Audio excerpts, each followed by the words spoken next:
Welcome to Suman TV. నేను మీ స్వాతి. నా చుట్టూ పచ్చని పొలాలు, అందమైన పూల తోటలు కనిపిస్తున్నాయి కదా. ఎక్కడో ఉన్నానని మీరు ఖచ్చితంగా అనుకుంటున్నారు. నేను విజయవాడ ప్రక్కనే ఉన్న మంగళగిరిలో ఉన్నానండి. మంగళగిరి పేరు వినగానే మల్లెపూల తోటలకి, అలాగే సన్నజాజి తోటలకి, గులాబీ తోటలకి పెట్టింది పేరు. ఇక్కడ నేను రైతు పిచ్చయ్య గారి తోటలో ఉన్నాను. పిచ్చయ్య గారితో మాట్లాడదాము. చాలా మంది కూడా రైతు అసలు వాళ్ళ జీవన విధానం ఎలా ఉంటుంది, పంట పండించడానికి వాళ్ళు ఎన్ని కష్టాలు పడుతున్నారు, ఆ సాగు విధానాలు ఏంటి అని చాలామంది తెలుసుకోవాలనుకుంటారు. ప్రజెంట్ ఇప్పుడున్న జనరేషన్స్కి ఇవేమీ తెలీదు. అవి చూపించాలి అని మా చిన్న ప్రయత్నమే ఇప్పుడు నేను పిచ్చయ్య గారితో చేయబోయే ఈ స్పెషల్ ఇంటర్వ్యూ. మరి చూసేద్దాం ఇక్కడ ఎంతమంది పని చేస్తూ ఉన్నారు, పిచ్చయ్య గారు ఎప్పటి నుంచి ఈ సాగు చేస్తూ ఉన్నారు, ఈ సాగు మెళకువలేంటి, ఇవన్నీ వివరాలు మనం తెలుసుకుందాము. ఇంకా చాలామంది కూడా ఇంకా పూలు కోస్తూ ఉన్నారు. 12 గంటల కల్లా కంప్లీట్ అయిపోతుందంట. ఆ తర్వాత మార్కెట్కి వేస్తూ ఉంటారు. అలాగే పిచ్చయ్య గారు కూడా స్వయంగా కొన్ని కిలోల పువ్వుల్ని విడిగా అమ్ముతూ ఉంటారట. ఆ డీటెయిల్స్ కూడా మనం తెలుసుకుందాం. ముందైతే పొలంలోకి వెళ్ళిపోయి, తోటలోకి వెళ్ళిపోయి ఈ సాగు ఎలా చేస్తున్నారు, ఏంటి, పువ్వులు ఎలా ఉన్నాయి, కోత కోసేవాళ్ళు ఎప్పుడొస్తారు, ఏంటి, ఇవన్నీ మనం చాలా చక్కగా తెలుసుకుని మనం కూడా కొంత అవగాహన తెలుసుకుందాము ఈ రైతుల గురించి. ఇక్కడికి వచ్చిన తర్వాత ఆ ఎక్స్పీరియన్స్ మనకి ఖచ్చితంగా తెలుస్తుంది. ఇంకా చాలామంది ఉన్నారు కదా, వాళ్ళతో మాట్లాడదాం. అలాగే పిచ్చయ్య గారితో కూడా మాట్లాడదాం. వచ్చేయండి. ఇటు ఎటువైపు చూసినా ఇవే సన్నజాజి తోటలే ఉన్నాయి. ఇది సీజన్ అనుకుంటా. మల్లెపూలు తర్వాత సన్నజాజి పూలు వస్తూ ఉంటాయి కదా. ఒకవైపు మల్లెపూల తోటలు ఉన్నాయి, అలాగే సన్నజాజి తోటలు కూడా ఉన్నాయి. వాటికి కూడా అక్కడక్కడ పూలు వస్తూనే ఉన్నాయి. చూద్దాం, మనము ఎక్కడ చూసినా ఇక్కడ వరకు అయితే సన్నజాజి పూల తోటలే కనిపిస్తుంది.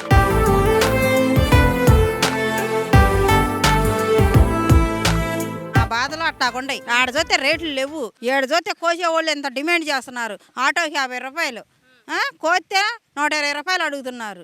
ఆడేస్తుంది 50 రూపాయలు, 60 రూపాయలు, 70 రూపాయలు. ఏదైనా పండగ సీజన్లో వస్తే 200. ఎప్పుడన్నా ఒకసారి 300 వేస్తారు. ఏది మా కళ్ళనీళ్ళు దుడతానికి 300 వేసి 30 రోజులు 30 రూపాయలు చేస్తారు. ఒకరోజు 300 వేస్తారు, 30 రోజులు కూడా మాకు 30 రూపాయలు లెక్కే చూపిస్తారు సినిమా. ఏం చేస్తాము మేము చేసేది ఈ పని, అందుకని ఇది అవుతున్నాం. ఏం చేస్తాం మేము? కూలీ రేట్లు తగ్గించమని అడగొచ్చు కదా మీరు. ఇప్పుడు డిమాండ్ చేయాలా, 120 వస్తే రేపు వస్తాం, లేకపోతే మేము రేపు రామంటున్నారు. రేపు రాలేదనుక ఇచ్చిపోతాయి, మేమేం చేయాలి అప్పుడు?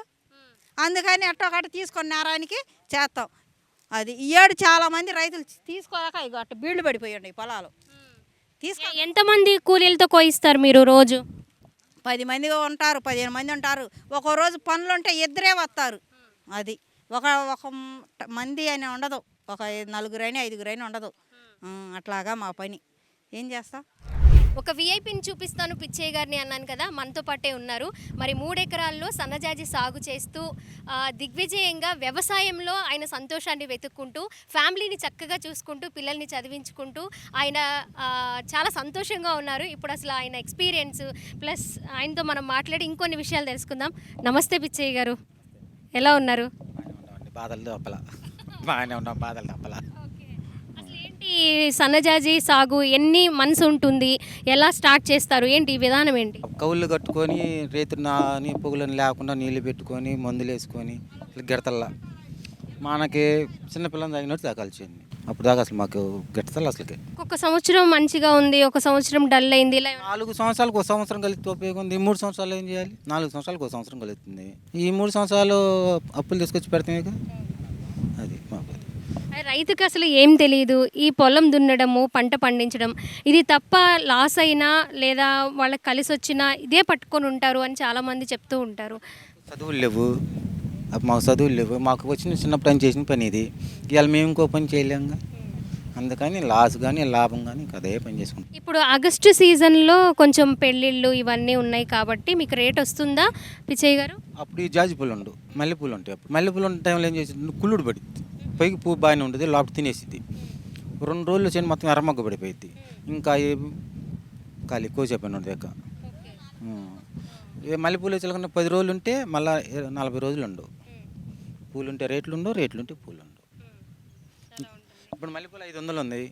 ఎలా నాకు ఇంకా 2 ఎకరాలు మల్లె తోట ఉంది, ఒక్క ఎక్కడా చేయిబెట్టే పని లేదు. ఎందుకని? ఈ వానలకి ఎర్రమగ్గ పడిపోయినాయి, చేయిబెట్టే పని లేదు, గిడతలేదు. అందుకని ఆ టైముని బట్టే ఎంత టైం ఉంటుందో అంత టైం వరకే మనకి ఉపయోగపడతాయి ఆ పూలు వచ్చినా యూజ్ ఉండదు ఇలా జరిగితే. అందుకే ఈ 70 రూపాయలు 80 రూపాయలు వేసిన రోజు అక్కడికి వచ్చి అమ్ముకుంటాం. మరి కోతకులు అన్న వాళ్ళకన్నా రావాలిగా. ఇంక ఇవాళ వస్తున్నాను నేను ఆడకి మార్కెట్కి వేస్తాను. విజయవాడలో ఎక్కడ అమ్ముతారు?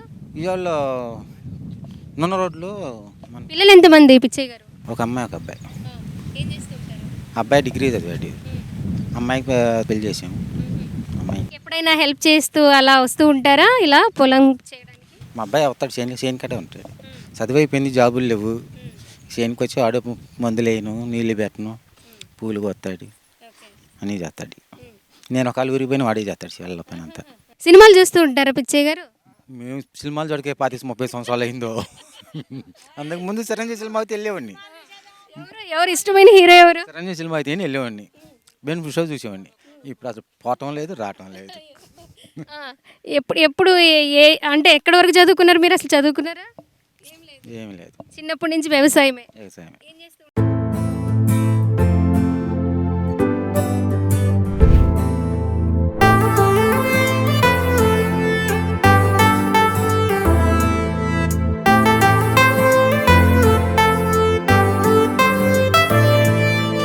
4:30కి లేచి ఏం చేస్తారు మీరు?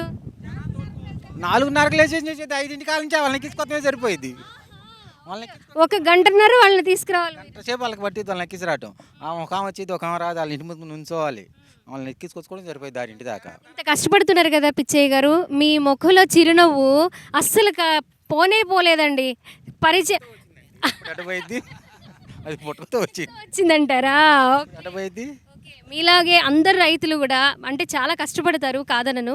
ఆ కష్టంలో కూడా ఇలా సంతోషాన్ని వెతుక్కొని మీలానే మిగిలిన రైతులు కూడా నవ్వుతూ ఉండాలని కోరుకుంటున్నామండి. మేమంతే కోరుకుంటాం, అందరూ శుభ్రంగా ఉండాలని కోరుకుంటాం. ఇంకేమైనా మార్పులు రావాలనుకుంటున్నారా ఈ వ్యవసాయ విధానంలో కానివ్వండి? జాబులు వస్తే ఈ వ్యవసాయం లేకపోయినా పర్లేదు, పిల్లలకి జాబులు వస్తే ఏదైనా చేసుకోవచ్చు. పిల్లలకు జాబులే చదువుకొని వ్యవసాయం ఇంకా చేసేవాళ్ళు లేరు. ఇప్పుడు మా వాడు ఉన్నాడు, లేకపోతే వాళ్ళ అబ్బాయి ఉన్నాడు, ఇదిగో చేస్తున్నారు. అందరూ చేయరుగా, ఒకళ్ళిద్దరు చేస్తే ఉపయోగం లేదుగా. అది ఏదైనా జాబు లేదు, కంపెనీలు వచ్చి జాబులు వస్తే ఏదన్నా.